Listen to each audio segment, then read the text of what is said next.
This is the true story of 13 strangers picked to go to China, work together, and have their lives changed. to find out what happens. when people stop using Facebook.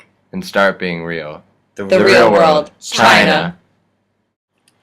2 months ago, I did not even know how to pronounce Xi'an, or, I didn't even know where it was on a map of Asia. But this trip has been the experience of a lifetime and has taken us to Beijing, Shanghai, Hangzhou, and Yan'an. And I can honestly say it has been one of the best things that has ever happened to me, and has opened my eyes to so many different cultural things that I never would have done otherwise in the United States.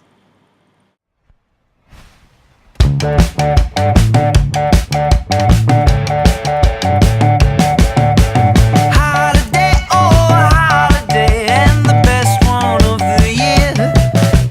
Dozing off underneath my sheets while I cover both my ears.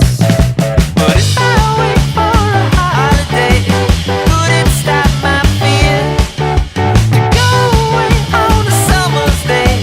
Never seemed so clear. Well, I've never eaten in a 5-star restaurant before, but I've thrown up in one. The food in China is different, it's not something we're used to in America, but that's part of the experience of coming to China. There's a little bit for everything. There's a whole lot that might not be for you. And there's stuff that you're going to eat that you never thought was even a delicacy in any country. To go away on a summer's day never seemed so clear.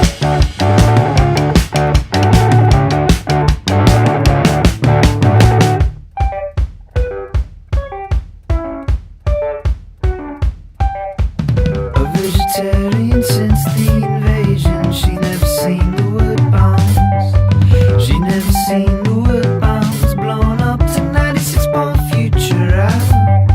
She never seen an AK in a yellowy day glow display.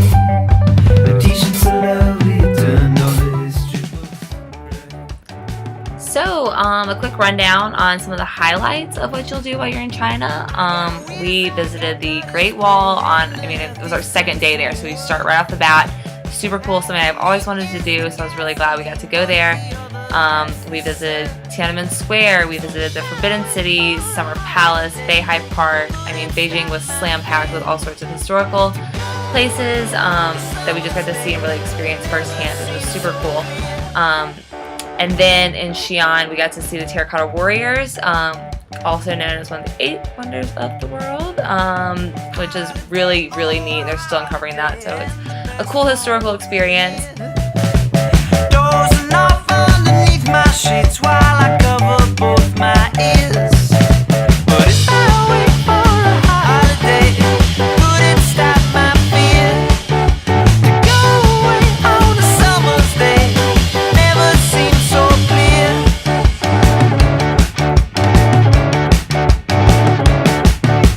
Holiday still so far away, our republic on the beach. I can't forget just how bad it gets when I'm counting. While in China, you'll take 2 classes for 6 hours of credit.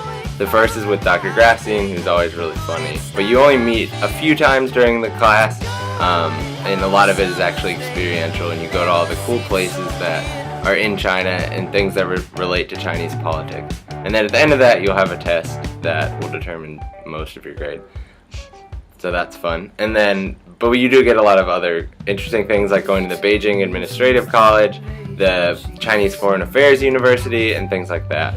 And then the other course is Ling's course, which is really cool. It's very reflective about how you've enjoyed China and what you've gotten out of it. You have to keep a photo journal, which everyone should journal when they study abroad anyway, so it's something to do.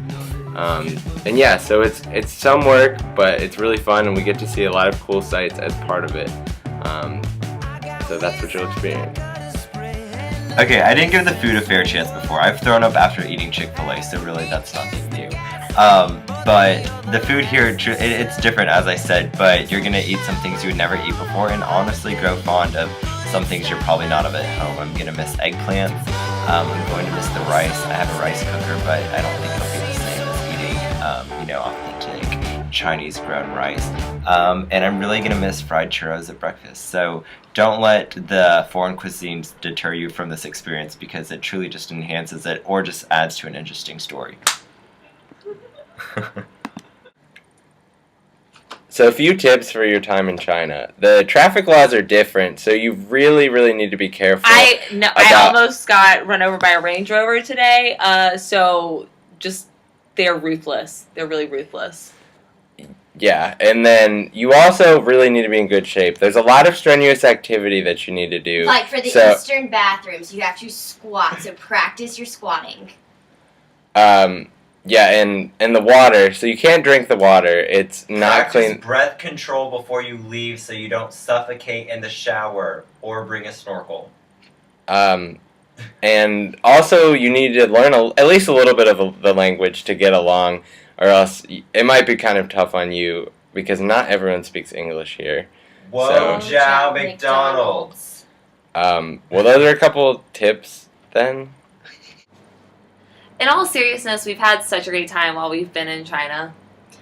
China has definitely pushed me and the rest of our group out of our comfort zone and let us do things that we would have never dreamed of doing back in the States. This is one of the oldest civilizations on Earth, and in 3 short weeks we've been able to trace its country's history from its imperial roots to the modern global power that it is. This is a once-in-a-lifetime trip, and you should really check out what China has to offer you. Ready? Eat our sun! Cheers!